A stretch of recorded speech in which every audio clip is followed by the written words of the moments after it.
نحمدہ ونسلم ونصلی علی رسولہ الکریم اما بعد فاعوذ باللہ من الشیطان الرجیم بسم اللہ الرحمن الرحیم ان الدین عند اللہ الاسلام صدق اللہ مولانا العظیم ببرکت ان اللہ وملائکتہ یصلون علی النبی یا ایہا الذین آمنوا صلوا علیہ وسلموا تسلیما اللہم صل علی سیدنا و مولانا محمد وعلی آلہ و اصحاب سیدنا و مولانا محمد معدن الجود والکرم و آلہ و اصحابہ وبارک وسلم صلاۃ و سلام علیک یا سیدی یا رسول اللہ وعلی آلک و اصحابک یا حبیب اللہ صلی اللہ علیہ وسلم۔ انتہائی مختصر حمد و صلوات کے بعد اللہ تبارک و تعالیٰ کا بے پناہ شکر اور احسان، انتہائی کرم اور انعام کہ اس نے ہم گناہگاروں کو یہ سعادت و توفیق عطا فرمائی کہ اس کے پیارے محبوب صلی اللہ تعالی علیہ وسلم کی عظیم الشان رفعتوں اور عظمتوں میں سے ایک عنوان تحفظ عقیدہ ختم نبوت کے حوالے سے جماعت اہل سنت پاکستان کراچی کے بینر تلے یہاں جمع ہے۔ درود اس کے پیارے محبوب علیہ الصلاۃ والسلام کی ذات والا صفات پر کہ جن کی محبت ہمارے ایمان کی جان، جن کی غلامی ہمارے سروں کا تاج، اور جن کی اطاعت دنیا اور آخرت میں کامیابی اور کامرانی کی ضمانت ہے۔ سلام ان کے ازواجین مطہرات، اہل بیت اطہار، صحابہ کرام، خلفائے راشدین رضوان اللہ تعالی علیہم اجمعین پر۔ حصول برکت کے لیے قرآن کریم سے آیت مقدسہ کی تلاوت کا شرف حاصل کیا۔ اس سے پہلے کہ تلاوت کردہ آیہ قرآنیہ کے تحت کچھ گفتگو عرض کی جائے، اللہ تعالیٰ سے دعا ہے کہ وہ اپنے پیارے حبیب لبیب نبی کریم رؤوف الرحیم علیہ افضل الصلاۃ و تسلیم کے صدقہ و طفیل مجھ گناہگار کو حق کہنے کی توفیق عطا فرمائے۔ اللہ کریم ہم تمامی اہل ایمان کو حق سن کر حق کو قبول کرنے اور اس پر عمل کرنے کی توفیق عطا فرمائے۔ حاضرین محترم، آپ سب کے علم میں ہے کہ 7 ستمبر کا دن تاریخ پاکستان میں ایک خاص اہمیت کا حامل ہے، بالخصوص وہ پاکستانی جو ایمان و اسلام کی نعمت کے حامل ہونے کے ساتھ ساتھ عشق مصطفیٰ صلی اللہ تعالی علیہ وسلم کے جذبے سے بھی سرشار ہیں۔ وہ اچھی طرح جانتے ہیں کہ یہ دن ناموس رسالت مآب صلی اللہ تعالی علیہ وسلم کی محافظت کے لیے علماء و مشائخ اہل سنت اور شمع رسالت صلی اللہ علیہ وسلم کے پروانوں کی عظیم جد و جہد اور بہت بڑی قربانیوں کے بعد اس مقصد کو حاصل کرنے کے لیے کامیابی اور کامرانی والا دن آیا تھا کہ جب عقیدہ ختم نبوت کی محافظت کے لیے آئین پاکستان میں پاکستان کی دستور ساز اسمبلی نے قادیانیوں کو غیر مسلم اقلیت قرار دے کر ان کے کافر ہونے کا دینی اور مذہبی طور پر ہی نہیں بلکہ آئینی اور سرکاری طور پر بھی اعلان کر دیا تھا۔ یہی وجہ ہے کہ ہر سال جب یہ دن آتا ہے، یہ مہینہ آتا ہے، تو مختلف دینی جماعتیں، اور سب سے زیادہ حق، سب سے بڑا استحقاق خود جماعت اہل سنت کا ہے، لیکن یہ بات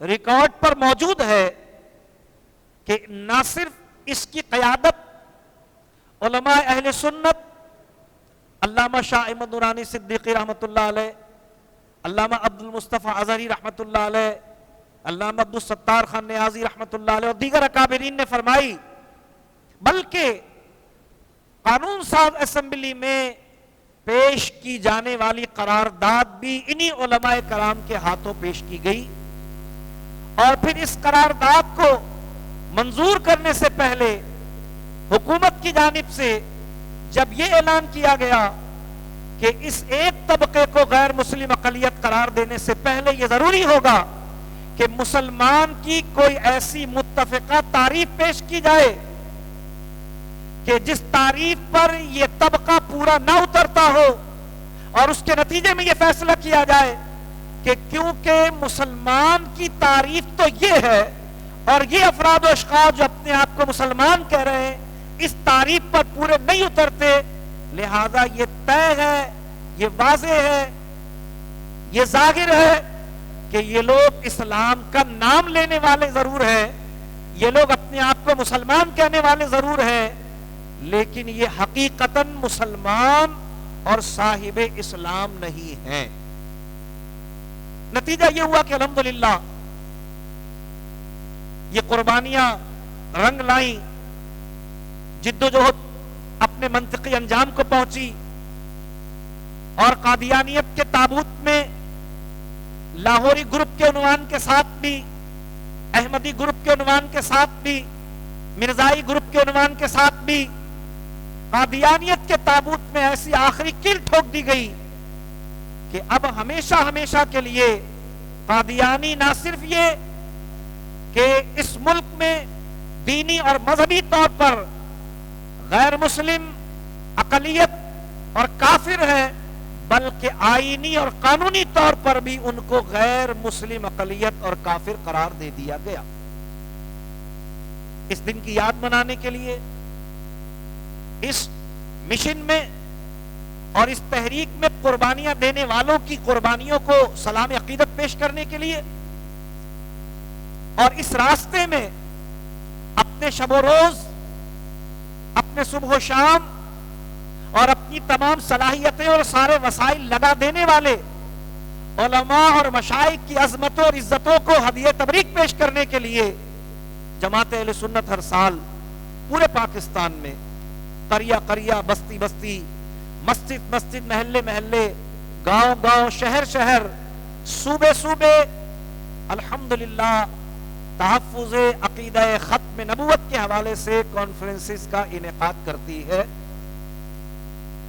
اور امسال بھی کراچی میں مختلف مقامات پر، کم از کم 20 مختلف مقامات پر الحمدللہ ختم نبوت کانفرنسز کا انعقاد کیا گیا، اور اسی سلسلے کی آج یہ ایک مرکزی محفل ہے جو مرکز جماعت اہل سنت میں الحمدللہ انعقاد پذیر ہے۔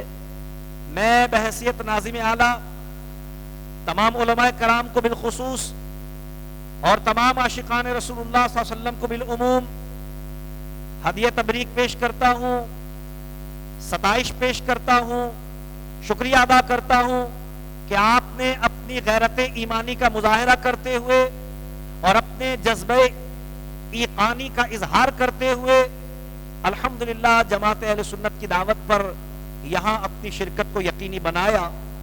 میں چاہوں گا کہ آپ احباب کی آمد سے فائدہ اٹھاتے ہوئے عقیدہ ختم نبوت کے ضمن میں کچھ علمی باتیں، کچھ عقیدے کی باتیں آپ کی خدمت میں آپ کے گوش گزار کروا سکوں۔ انشاءاللہ خصوصی خطاب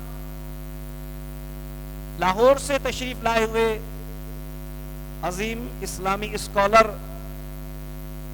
پروفیسر عرفان محمود برق صاحب، ابھی آپ نے سنا کہ ان کے تعارف میں ان کی علمی قابلیت سے بڑھ کر یہ بات ہے کہ وہ پہلے قادیانی تھے، قادیانی گھر میں ان کی پیدائش ہوئی، لیکن اللہ تبارک و تعالی نے ان کی تقدیر میں، ان کی قسمت میں ہدایت رکھی تھی، پوری تحقیق کے ساتھ قادیانیت اور اسلام کا موازنہ کر کے الحمدللہ انہوں نے اسلام کو قبول کیا، اور کیونکہ وہ قادیانی گھر میں پیدا ہوئے تھے، دنیاوی تعلیم بہترین رکھتے تھے، اور انہوں نے قادیانیت اور اسلام کا موازنہ کر کے اسلام قبول کیا ہے، لہذا قادیانیت اور اسلام کے موازنے کے ساتھ ساتھ اسلام کی حقانیت اور مرزا اور قادیانیوں کے عقیدے کے باطل ہونے کے حوالے سے ان کی بات بذات خود ایک سند کی حیثیت رکھتی ہے۔ حضرات محترم، میں نے قرآن کریم سے ایک بہت مختصر مگر معروف آیت مبارکہ آپ کے سامنے پڑھی۔ رب کائنات نے ارشاد فرمایا ان الدین عند اللہ الاسلام، بے شک دین اللہ کے یہاں صرف اسلام ہے۔ گویا قرآن کریم کے یہ الفاظ ہم پر اس بات کو واضح کر رہے ہیں کہ دنیا میں اسلام کے سوا حقیقتاً کوئی دین پایا ہی نہیں جاتا۔ آپ کہیں گے ہمارے گرد و پیش میں تو بہت سارے ادیان پائے جاتے ہیں، بلکہ ہماری یونیورسٹیز سے تو باقاعدہ ماسٹرز کروایا جاتا ہے تقابل ادیان کے عنوان پر۔ تو ایک بات ذہن میں رکھیے کہ باقی تمام عقائد و نظریات اور زندگی گزارنے کے وہ فلسفے جن کو عام پڑھے لکھے لوگ دین کا نام دیتے ہیں، ان میں سے کوئی بھی دین نہیں ہے، وہ مذاہب ہیں۔ تقابل مذاہب تو کہہ سکتے ہیں آپ، لیکن تقابل ادیان نہیں کہہ سکتے، اس لیے کہ دین اللہ تبارک و تعالیٰ نے اعلان کر دیا ہے کہ ان الدین عند اللہ الاسلام، دین تو صرف اسلام ہی ہے۔ جو اس کائنات کا خالق ہے، جس نے سارے انسانوں کو پیدا کیا ہے، جب وہ خالق کائنات یہ اعلان کر رہا ہے کہ اس کے نزدیک دین صرف اسلام ہے، تو پھر یہ طے ہے کہ دنیا میں اسلام کے سوا دین کوئی نہیں ہے۔ جب اسلام دین ہے تو پھر آپ میں سے کوئی شخص بھی مجھ سے کھڑے ہو کر یہ سوال کرنے کا حق رکھتا ہے پھر یہودیت کیا ہے، پھر عیسائیت کیا ہے؟ تو میں آپ کی خدمت میں عرض کروں گا کہ یہودیت کوئی دین نہیں ہے، عیسائیت کوئی دین نہیں ہے۔ جتنے انبیاء کرام دنیا میں تشریف لائے، حضرت آدم علیہ السلام جو اس دنیا میں آنے والے پہلے انسان ہی نہیں بلکہ سلسلہ نبوت کی سب سے پہلی کڑی، اللہ کے پہلے نبی بھی وہی ہے۔ آدم علیہ السلام جب اس زمین پر تشریف لائے تو وہ کون سا دین لے کر آئے تھے؟ کبھی آپ نے دین آدمی کا نام سنا ہے؟ نہیں سنا ہے۔ کبھی آپ نے دین نوحی کا نام سنا ہے؟ نہیں سنا ہے۔ کبھی آپ نے دین یوسفی کا نام سنا ہے؟ نہیں سنا ہے۔ کیوں؟ اس لیے کہ یہ سارے انبیاء اگرچہ شریعتیں تو مختلف لے کر آئے تھے، لیکن دین ان سب کا ایک ہی تھا، اور وہ تھا دین اسلام۔ حضرت آدم علیہ السلام جو دین لے کر اس زمین پر تشریف لائے تھے، وہ یہی دین اسلام تھا جس کا دامن الحمدللہ آج میں اور آپ تھامے ہوئے ہیں۔ پھر اس دین کی ارتقائی صورتیں ہوئیں، یہ دین ترویج پاتا رہا، اس دین میں ناسخ و منسوخ کا سلسلہ جاری رہا۔ اللہ تبارک و تعالی ہر آنے والے وقتوں میں، گزرنے والے وقتوں کے اعتبار سے بہترین احکامات نازل فرماتا رہا اور مختلف کتابیں نازل فرماتا رہا، یہاں تک کہ اللہ تبارک و تعالی نے اسی دین کو جو اپنی ارتقائی منازل کو طے کر رہا تھا، جو اپنی ترویج کی طرف آگے بڑھ رہا تھا، حضور صلی اللہ تعالی علیہ وسلم پر مکمل کر دیا۔ وہ دین جو حضرت آدم علیہ السلام اس زمین پر لے کر آئے تھے، جو مختلف شریعتوں کی صورت میں ایک ہی عقیدے پر، عقیدہ توحید، عقیدہ رسالت، عقیدہ آخرت کے ساتھ ایک ہی رب کی عبادت کے لیے لوگوں کو بلاتا رہا، وہ دین دین اسلام ہی تھا، اس کا ارتقا جاری رہا، یہاں تک کہ اللہ تعالیٰ نے حضور علیہ السلام کو دنیا میں مبعوث فرمایا۔ اور جس طرح ہر پچھلے نبی کے جانے پر اس کا دین منسوخ ہوتا، اس کی شریعت منسوخ ہوتی اور نئی شریعت لے کر اللہ کا نبی تشریف فرما ہوتا، یہ شریعتوں کے منسوخ ہونے کا سلسلہ تھا، یہ دین کے منسوخ ہونے کا سلسلہ نہیں تھا۔ دین تو ایک ہی تھا، شریعت منسوخ ہوتی تھی جب نیا نبی آتا تھا، نئی شریعت لاتا تھا، یہاں تک کہ جب اللہ نے سرکار علیہ السلام کو اس دنیا میں مبعوث فرمایا، سرکار علیہ السلام کو کامل و اکمل و مکمل ترین کتاب عطا فرمائی، سرکار علیہ السلام کو صورت میں، سیرت میں، اخلاق میں، کردار میں، اقوال میں، اعمال میں کامل و اکمل بنا کر نازل فرما دیا، تو پھر سرکار علیہ السلام کی تبلیغ دین کے کام کی تکمیل پر خود سرکار ہی سے یہ اعلان کروایا کہ الیوم اکملت لکم دینکم واتممت علیکم نعمتی ورضیت لکم الاسلام دینا۔ اے حبیب علیہ السلام، آج کے دن ہم نے آپ کے لیے آپ کے دین کو مکمل کر دیا۔ یہ کون سا دین تھا جو آج مکمل ہوا؟ یہ دین محمدی نہیں تھا۔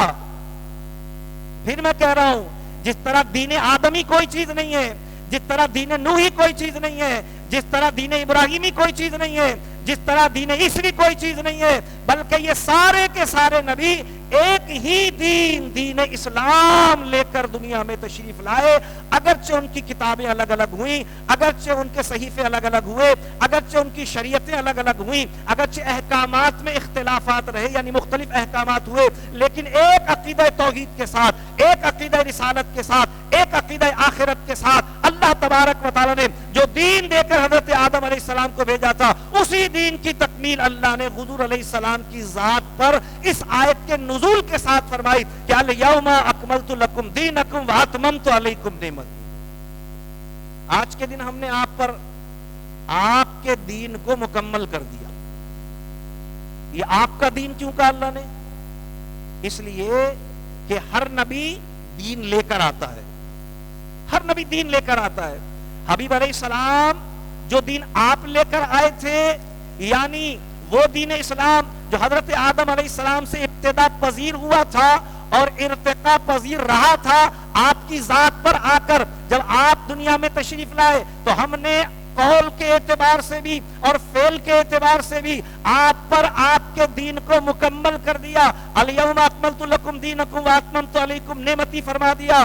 آج کے دن ہم نے آپ پر آپ کے دین کو مکمل کر دیا۔ دین تو ہو گیا مکمل۔ جب دین ہو گیا مکمل تو انبیاء تو آتے ہی تکمیل دین کے لیے تھے، لیکن اللہ تبارک و تعالیٰ نے صرف تکمیل دین کا اعلان نہیں کیا، بلکہ آپ غور کریں تو دیکھیں ایک طرف اللہ نے فرمایا الیوم اکملت لکم دینکم، آج کے دن ہم نے آپ پر آپ کے دین کو مکمل کر دیا۔ یہاں اکملت، مکمل کر دیا ہم نے۔ پھر اس کے بعد اگلے جملے میں قرآن کریم میں اللہ تعالیٰ ارشاد فرما رہا ہے وَأَتْمَمْتُ عَلَيْكُمْ نِعْمَتِي، وہاں اکملت فرمایا، یہاں اتممت فرمایا۔ وہاں ہے مکمل ہو گیا، یہاں ہے تمام کر دیا۔ کیا فرمایا اگلے جملے میں؟ فرمایا وَأَتْمَمْتُ عَلَيْكُمْ نِعْمَتِي، اور آپ پر اپنی نعمت کو تمام کر دیا۔ دین تو حضور پر تمام ہو چکا تھا، دین تو حضور پر مکمل ہو چکا تھا۔ اب یہ کون سی نعمت ہے جو دین کا نام لے لینے کے بعد بھی اللہ تعالیٰ بیان کر رہا ہے؟ تو پتہ چلا کہ یہ دین کے علاوہ کسی نعمت کی بات ہو رہی ہے، کیونکہ دین کی تکمیل کا اعلان تو پہلے کیا جا چکا کہ دین مکمل ہو چکا، لیکن اب اللہ تبارک تعالیٰ فرما رہا ہے وَأَتْمَمْتُ عَلَيْكُمْ نِعْمَتِي، وہاں اکملت کہہ کر دین کے مکمل ہونے کا اعلان کر دیا۔ اب یہاں اتممت علیکم نعمتی کہا جا رہا ہے، آپ پر اپنی نعمت کو تمام کر دیا۔ وہ نعمت کون سی ہے جس کے تمام کر دینے کا اللہ تبارک و تعالی اس آیت میں اعلان کر رہا ہے تو یاد رکھیے کہ اس نعمت کا نام ہی نبوت و رسالت ہے، جو اللہ نے حضور پر تمام کر دی، ختم کر دی۔ کیوں؟ اس لیے کہ اکملتو کا تقاضا اتممتو تھا۔ جب دین مکمل ہو گیا تو پھر سلسلہ نبوت بھی ختم ہونا ضروری تھا، اس لیے کہ اگر دین مکمل ہو چکا تو اب نبی کے آنے کی ضرورت کیا ہے؟ تکمیل دین کا اعلان ہی ختم نبوت کا تقاضا کرتا تھا، اس لیے پہلے جملے میں تکمیل دین کا اعلان کیا گیا اور اگلے ہی جملے میں وَأَتْمَمْتُ عَلَيْكُمْ نِعْمَتِي کہہ کر اللہ نے حضور علیہ السلام پر ختم نبوت کا اعلان بھی کر دیا۔ اچھا، اگر کوئی کہے کہ اس میں نبوت کا تو ذکر تو نہیں ہے، اس میں بحثیں ہوتی نا نالوں اور چوکوں پہ بیٹھ کر، آج کل کے لبرل تو بہت کرتے ہیں نا، کیونکہ ان کے دل میں قادیانیوں کی بڑی ہمدردی ہے۔ یہ جو لبرل نکلے نا آج کل، ایک نئی قوم نکلی ہے، ایک نئی فکر آئی ہے، ان کو بڑی ہمدردی ہوتی ہے ان سے، ان کے لیے بڑی موم بتیاں جلاتے ہیں وہ، تو وہ کہتے ہیں اس میں نبوت کا تو ذکر نہیں، اللہ نے نعمت کا ذکر کیا اللہ نے۔ آئیے ہم قرآن سے پوچھتے ہیں اللہ تبارک و تعالیٰ کی سب سے بڑی نعمت ہے کیا؟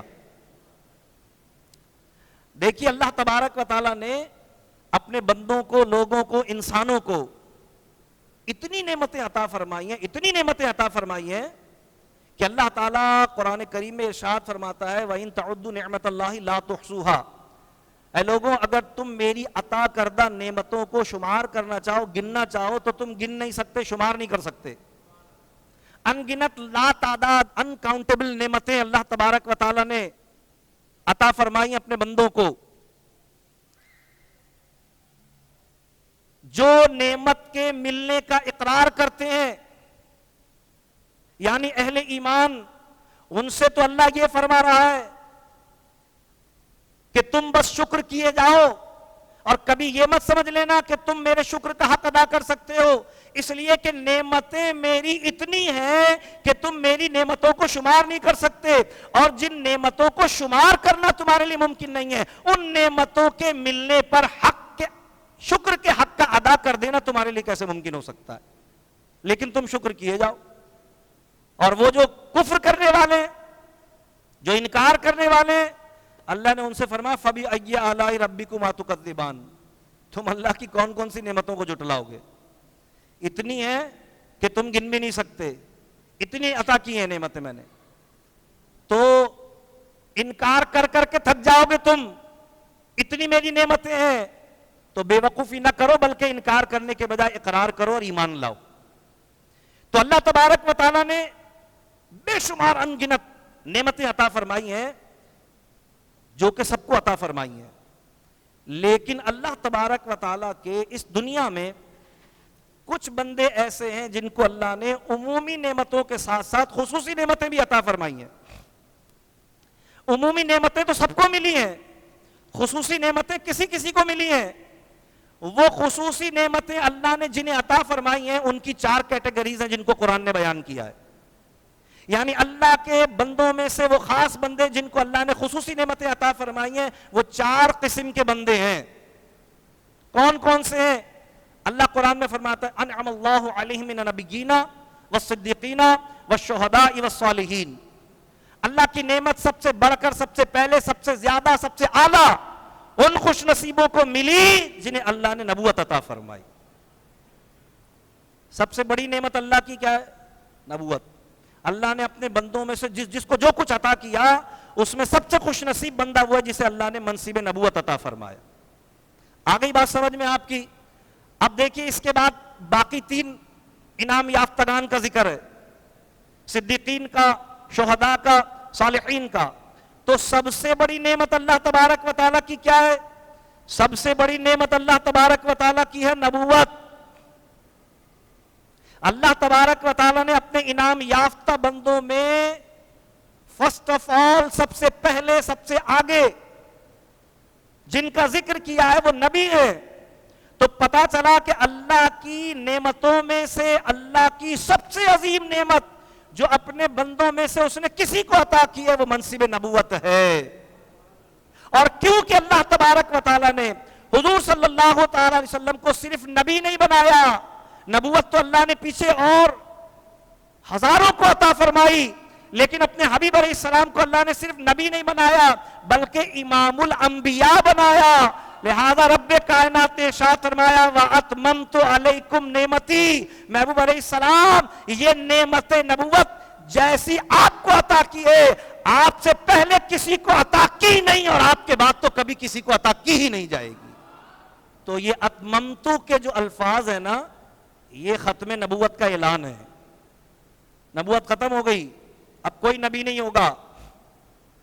اور پھر اللہ تبارک و تعالیٰ نے بڑی صراحت کے ساتھ اور بڑی وضاحت کے ساتھ حضور علیہ الصلوۃ والسلام کا نام لے کر بھی قرآن میں اعلان کر دیا کہ ما کان محمد ابا احد من رجالکم ولکن رسول اللہ وخاتم النبیین, یہ محمد صلی اللہ علیہ وسلم تم مردوں میں سے کسی کے باپ نہیں ہیں مگر اللہ کے رسول ہیں. جب اللہ نے حضور علیہ السلام کی رسالت کا اعلان ہی کر دیا تھا تو آگے مزید وضاحت کی ضرورت کیوں تھی؟ مزید وضاحت کی ضرورت اس لیے تھی کہ جب کہا گیا ولاکن رسول اللہ, مگر یہ اللہ کے رسول ہیں, تو رسول تو ان سے پہلے اور ہو چکے تھے. اگر بات صرف یہاں تک کی جاتی کہ محمد صلی اللہ علیہ وسلم تم مردوں میں سے کسی کے باپ نہیں ہیں مگر اللہ کے رسول ہیں, تو کسی کے ذہن میں یہ خیال آ سکتا تھا کہ حضور علیہ السلام ہم مردوں میں سے کسی کے باپ نہیں ہیں مگر اللہ کے رسول ہیں. جس طرح ان سے پہلے رسول ہوئے ان کے بعد بھی رسول ہو سکتے ہیں, خیال آ سکتا تھا نا ذہن میں. تو ساتھ ہی ساتھ وضاحت کر دی گئی ولاکن رسول اللہ, ہاں یہ اللہ کے رسول ہیں, وخاتم النبیین, مگر یہ وہ رسول ہیں, یہ وہ نبی ہیں کہ جو سلسلہ نبوت کے ختم کرنے والے ہیں, یعنی ان کے بعد قیامت تک کوئی نبی نہیں آئے گا. اور پھر حضور علیہ السلام نے خود اس کی تشریح فرما دی کہ انا خاتم النبیین لا نبی بعدی, میں اللہ کا آخری نبی ہوں, میرے بعد قیامت تک کوئی نبی نہیں آئے گا. دیکھیے اللہ تبارک نے جب تکمیل دین کا اعلان کیا نا, الیوم اکملت لکم دینکم کہہ کر تکمیل دین کا اعلان کر دیا, اور پھر واتممت علیکم نعمتی کہہ کر سلسلہ نبوت کے اختتام کا اعلان کر دیا, تو پھر آخر میں ایک بات اور بھی کہی وردیت لکم الاسلام دینا, اور راضی ہو گیا اللہ تمہارے لیے اسلام کے دین ہونے پر. پتا چلا کہ اب قیامت تک اگر کوئی شخص کسی ایسے عقیدے کا حامل ہوگا جو اسلام کے عقیدے کے خلاف ہوگا تو وہ اپنے آپ کو بے شک مسلمان کہے لیکن اسلام سے اس کا کوئی تعلق نہیں ہوگا. وہ اپنے آپ کو بے شک مسلمان کہے لیکن اسلام سے اس کا کوئی تعلق نہیں ہوگا, اس لیے کہ اللہ جس دین کے اسلام ہونے پر راضی ہوا ہے وہ دین وہ ہے جو اللہ نے اپنے حبیب علیہ السلام کے اہل بیت اور ان کے صحابہ کے ذریعے ہمیں عطا فرمایا.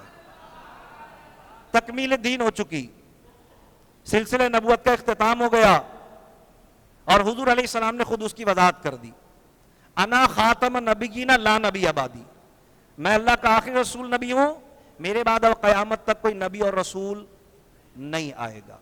تو عقیدہ ختم نبوت تو اتنی مضبوط بات ہے, میں نے بتایا کہ تقریباً 700 آیات, اور اگر احادیث کی بات کریں تو کم سے کم 200 سے زیادہ احادیث مبارکہ جن میں اس کا مضمون, یعنی اگر اس کو ہم کثرت روایات کے اعتبار سے دیکھیں جو دہرائی جاتی ہیں حدیث کی کتابوں میں تو پھر تو ہزاروں میں چلی جاتی ہے اس کی تعداد, جن میں حضور علیہ السلام کے ختم نبوت کا بالکل واضح اور واشگاف اعلان موجود ہے.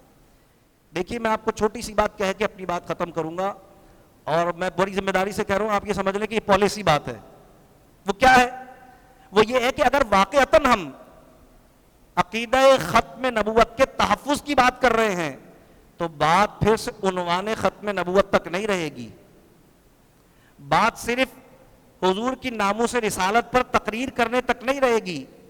اگر واقعتاً ہم عقیدہ ختم نبوت کا تحفظ چاہتے ہیں, دیکھیے تحفظ تو ہمارے اکابرین کر گئے, میں بڑی ذمہ داری سے یہ بات کہہ رہا ہوں, عقیدہ ختم نبوت کا تحفظ تو انہوں نے کر دیا نا, آئین میں قانون بنوا دیا. اب اس قانون کی حفاظت کرنا میری اور آپ کی ذمہ داری ہے. قانون تو بنا دیا ہمارے اکابرین نے, بہت بڑی قربانی دے کر بنایا. ابھی علامہ فرحان صاحب آپ کو بتا رہے تھے, ہمارے پیر و مرشد علامہ سید شاہ ابو القادری رحمۃ اللہ تعالی علیہ کی تقریر کا عنوان کا حوالہ آپ کو دے رہے تھے کہ 10,000 سے زیادہ افراد نے اپنی جانیں قربان دی.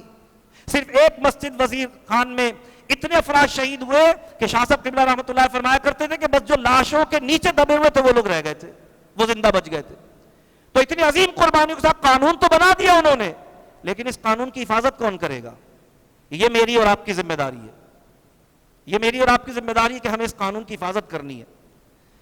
تو میں عرض یہ کر رہا تھا کہ ختم نبوت کے عنوان تک کی بات ہو تو ٹھیک رہتا ہے, ناموس رسالت تک کی بات ہو تو ٹھیک رہتا ہے, لیکن جب قادیانیت کی تردید کی بات آتی ہے, جب قادیانیت کی سازشوں اور منصوبوں کو بے نقاب کرنے کی بات آتی ہے, جب قادیانیت نواز افراد و اشخاص اہل اقتدار کی طرف اشارہ کرنے یا نام لینے کی بات آتی ہے, تو ہم دیکھتے ہیں کہ پھر لوگوں کے چہرے متغیر ہو جاتے ہیں. تو دیکھیے, میں ایک بات کر کے اپنی بات سمیٹ رہا ہوں کہ کوئی شخص مسلمان ہوتا ہے اگر, تو کیا کلمہ طیبہ پڑھے بغیر مسلمان ہو سکتا ہے؟ نہیں ہو سکتا. اسلام کس چیز کے اقرار کا نام ہے؟ ایک اللہ کی وحدانیت کے اقرار کا نام اسلام ہے نا. لیکن میں آپ سے سوال کر رہا ہوں, دل پہ ہاتھ رکھ کے جواب دیجیے گا اور بولیے گا ضرور. یہ بتائیے کہ کلمہ اسلام کی ابتدا اقرار سے ہوتی ہے یا انکار سے ہوتی ہے؟ انکار سے ہوتی ہے, اقرار سے نہیں ہوتی. جب ہم کلمہ طیبہ پڑھتے ہیں تو پہلے کہتے ہیں لا الہ, کوئی معبود نہیں ہے, ہم کسی معبود کو نہیں مانتے, نہ جو اس کو مانتا ہے اس کو مانتے ہیں, نہ جو اس کو مانتا ہے اس کو مانتے ہیں, نہ جو اس کو مانتا ہے اس کو مانتے ہیں, نہ جو, کیونکہ کوئی کسی کو مانتا ہے, کوئی کسی کو مانتا ہے, کوئی کسی کو مانتا ہے, کوئی, ہم کسی کے معبود کو نہیں مانتے. لا الہ, کوئی معبود نہیں ہے الا اللہ, سوائے اللہ کے. ابے تو سب کے معبودوں کا انکار کر کے کس اللہ کی بات کر رہا ہے؟ تو کہا جاتا ہے محمد رسول اللہ, وہ اللہ جس نے محمد کو اپنا رسول بنا کر بھیجا ہے. تو بھائی کلمہ طیبہ پڑھنے میں تو سارے باطل فرقوں سے پنگا لینا پڑتا ہے. یہ شہادت گاہ الفت میں قدم رکھنا ہے. لوگ آسان سمجھتے ہیں مسلمان ہونا. جب قادیانیت کی تردید کی بات آتی ہے تو لوگ پیچھے ہٹتے ہوئے نظر آتے ہیں ہمیں. جب قادیانیت نواز لوگوں کی پردہ کشائی کی بات آتی ہے تو لوگ پیچھے ہٹتے نظر آتے ہیں. آج ضرورت ہے اس بات کی, میں بات اپنی ختم کر رہا ہوں, کہ آج ضرورت ہے اس بات کی کہ میں اور آپ اپنی اولادوں کو بتائیں عقیدہ ختم نبوت ہے کیا. باقاعدہ سبق کی طرح ان کو پڑھائیں کہ عقیدہ ختم نبوت کیا ہے. ان کو بتائیں کہ ماضی قریب میں کن کن لوگوں نے اس عقیدے پر ڈاکہ ڈالنے کی کوشش کی. ان کو بتائیں کہ ماضی قریب میں ہمارے علماء نے کتنی قربانیوں کے بعد اس عقیدے کی حفاظت کی. ان کو بتائیں کہ یہ قانون جو آئین پاکستان میں داخل کیا گیا, اس کے لیے علماء اہل سنت نے, مشائخ اہل سنت نے اور عاشقان رسول اللہ صلی اللہ علیہ وسلم نے کتنی عظیم قربانیاں دی ہیں, تاکہ ان کے دل میں اس قانون کی محافظت کا جذبہ اور اس قانون کی اہمیت کا تصور پیدا ہو سکے. اگر ہم یہ نہیں کریں گے تو مجرم ہے میں اور آپ. میں اپنی بات کر رہا ہوں, آپ کی بات کر رہا ہوں, جو باہر کے ان کی بات نہیں کر رہا ہوں, آپس کی بات کر رہا ہوں. میں اور آپ مجرم ہیں. اللہ قرآن میں فرماتا ہے یا الذین آمنوا قوا انفسکم واہلیکم نارا, اے وہ لوگ جو ایمان لائے اپنے آپ کو اپنے اہل و عیال کو جہنم کی آگ سے بچاؤ. اگر آپ چاہتے ہیں آپ کا بچہ بدعقیدی سے بچے, اگر آپ چاہتے ہیں آپ کا بچہ حضور کی محبت پر ثابت قدم رہے, اگر آپ چاہتے ہیں کہ آپ کی آنے والی نسل غلامی مصطفیٰ علیہ الصلوۃ والسلام کی نعمت سے ہمکنار ہو, اگر آپ چاہتے ہیں کہ حضور علیہ الصلوۃ والسلام کی شفاعت قیامت کے دن آپ کو نصیب ہو, تو اس کے لیے آپ کو عقیدہ ختم نبوت کی تحفظ کے لیے عملی اقدام کرنا ہوگا. اس کی ابتدا اپنی ذات اور اپنے اہل و عیال سے کرنی ہوگی. ہم بتائیں کون سی کمپنیاں ہیں قادیانیوں کی, ان کی چیزیں استعمال نہیں کرنی ہے ہمیں. ہم بتائیں کون سے ادارے ہیں قادیانیوں کے, ان سے ہمیں رابطہ نہیں رکھنا ہے. ہم بتائیں کون کون سی سیاسی افراد اور شخصیات ہیں قادیانی, ہم ان سے تعلق اور رابطہ نہ رکھیں. جب تک ہم یہ چیزیں نہیں کریں گے ہم عقیدہ ختم نبوت سے وفاداری نہیں کر سکتے. عقیدے کی حفاظت تو کر گئے ہمارے اکابرین قانون بنا کے, اب قانون کی حفاظت مجھے اور آپ کو کرنی ہے. اس کے لیے ہمیں اپنی ذمہ داریاں ادا کرنی ہوں گی. میں بہت سخت معذرت خواہ ہوں کہ میں نے بہت زیادہ وقت لیا, کابرین آ چکے ہیں. اللہ تبارک و تعالی میری ان گزارشات کو, جو کہ تمہید میں شاید بہت طویل ہو گئیں, اپنے کرم سے اپنی بارگاہ میں قبول فرمائے, اور ہم سب کو مشترکہ متفقہ طور پر جماعت اہل سنت, مسلک اہل سنت اور ناموس رسالت مآب صلی اللہ تعالی علیہ وسلم کی محافظت کے لیے کام کرنے کی توفیق رفیق عطا فرمائے۔ وآخر دعوانا ان الحمدللہ بالعالمین۔